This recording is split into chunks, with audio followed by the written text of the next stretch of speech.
বাস্তব কথা হচ্ছে ভারতীয় জনতা পার্টি 1980 সালের পর কখনো কোনো রাজ্যে মুখ্যমন্ত্রী প্রজেক্ট করে কোনো বিধানসভা নির্বাচনে লড়েনি।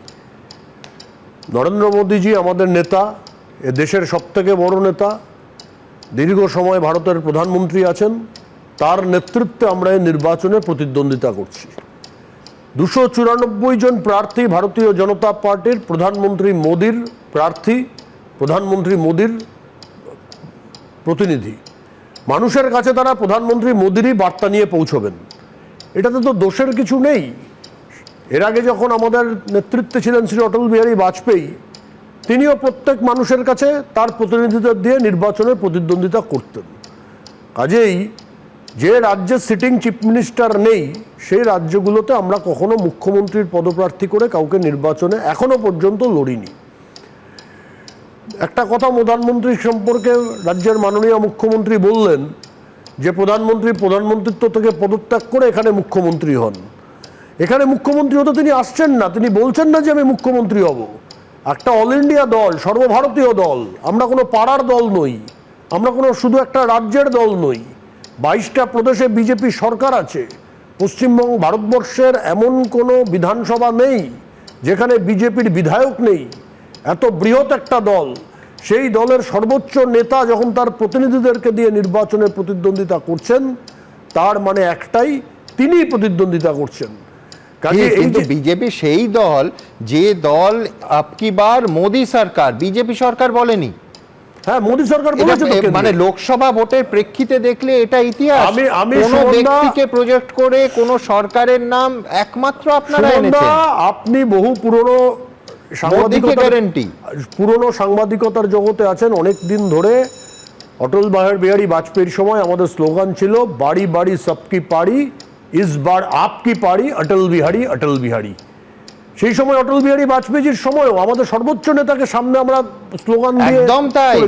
কিন্তু আমি বলছি যে সেটা ছিল বিজেপি সরকার গঠন করুন, বিরাট বিরাট পোস্টার পড়তো অটল বিহারী বাজপেয়ীর ছবি, নিচে বিজেপি সরকার, অটল বিহারী সরকার গঠন করুন না। এই চেঞ্জটা আপনারা আনলেন। মোদীজি তো বিজেপির বাইরে নন। মোদী সরকার মানেই বিজেপি সরকার, মোদী সরকার মানেই এনডিএ সরকার, বাজপেয়ী সরকার মানেই বিজেপি সরকার, বাজপেয়ী সরকার মানেই এনডিএ সরকার। এতে কোনো পার্থক্য নেই। এমন নয় যে আজকে মোদীজি বিজেপিতে আছেন, কালকে মোদীজি অন্য দলে আছেন। মোদীজি চিরকাল বিজেপিতে থেকেছেন, তার নেতৃত্বে বিজেপি সরকার প্রতিষ্ঠা করবে, তার নেতৃত্বে বিজেপি কেন্দ্রে সরকার প্রতিষ্ঠা করেছে। এটা পশ্চিমবঙ্গে না, সারা দেশেই আমরা এই স্ট্র্যাটেজিতেই ভোটে লড়েছি এবং এই স্ট্র্যাটেজিতে ভোটে আমরা নির্বাচিত হয়ে এসেছি। আমি শুধু একটি কথা আপনার এই অনুষ্ঠানের শুরুতে যে বিষয়টা নিয়ে আলোচনা হচ্ছিল সেটা এখানে বলতে চাই, যে মালদার মোথাবাড়িতে যে ঘটনা ঘটেছে, সেই ঘটনাগুলো নিয়ে সুপ্রিম কোর্ট আজকে কিছু পর্যবেক্ষণ করেছেন। আমরা আসবো এই অনুষ্ঠানেই পরবর্তী পর্যায়ে। আমি শেষ যে বিষয়টা এখানে রাখতে চাই সেটা হচ্ছে আমাদের সরকার এখানে হওয়া দরকার। বিজেপি সরকার কেন দরকার? কারণ তৃণমূল কংগ্রেসের সরকার হওয়া মানে পশ্চিমবঙ্গের নিরাপত্তা বিঘ্নিত হচ্ছে। খাগড়াগড় ঘটেছে। এই দেখুন সায়ন্তনদা, আপনি বললেন এখানে হওয়া দরকার বিজেপির সরকার, মোদী সরকার বললেন না। কিন্তু বিজেপি সরকার মানে মুখের একটা প্রয়োজন আছে। সরকার এবং মোদী সরকার সমার্থক শব্দ, কোনো আলাদা শব্দ নয়, এটা সমার্থক শব্দ। যেখানে বিজেপি সরকার সেটা মোদী সরকার, যেখানে মোদী সরকার সেখানে বিজেপি সরকার। নেতৃত্ব সর্বোচ্চ নেতা মোদীজি, তার কথার বাইরে তো কিছু হবে না। কিন্তু এখানে কেন হওয়া দরকার? কারণ কেন্দ্রে যেমন এমন একটি সরকার মোদীজির নেতৃত্বে হয়েছে, দেশের মানুষ নিরাপদ আছেন, নিরাপত্তার মধ্যে আছেন। পশ্চিমবঙ্গে তেমন মোদীজির সরকার হওয়া দরকার। নত দেশের মানুষ নিরাপত্তাহীনতায়, রাজ্যের মানুষ নিরাপত্তাহীনতায় ভুগছেন। একদিকে চিকেন নেকের সমস্যা, অপরদিকে মোথাবাড়ির সমস্যা, অপরদিকে খাগড়াগড়ের সমস্যা। তৃণমূল থাকলে এই সমস্যা বাড়বে। তার জন্য মোদীজির সরকার হওয়া দরকার। আর মোদীজির মতো একজন দক্ষ অ্যাডমিনিস্ট্রেটর, যিনি গুজরাটকে উন্নতির শিখরে পৌঁছেছেন, দেশকে উন্নতির শিখরে নিয়ে যাচ্ছেন, তাকে সামনে রেখে আমরা এই নির্বাচনে প্রতিদ্বন্দ্বিতা করছি। এতে দোষের কিছু নেই। এবিপি আনন্দ, এগিয়ে থাকে, এগিয়ে রাখে।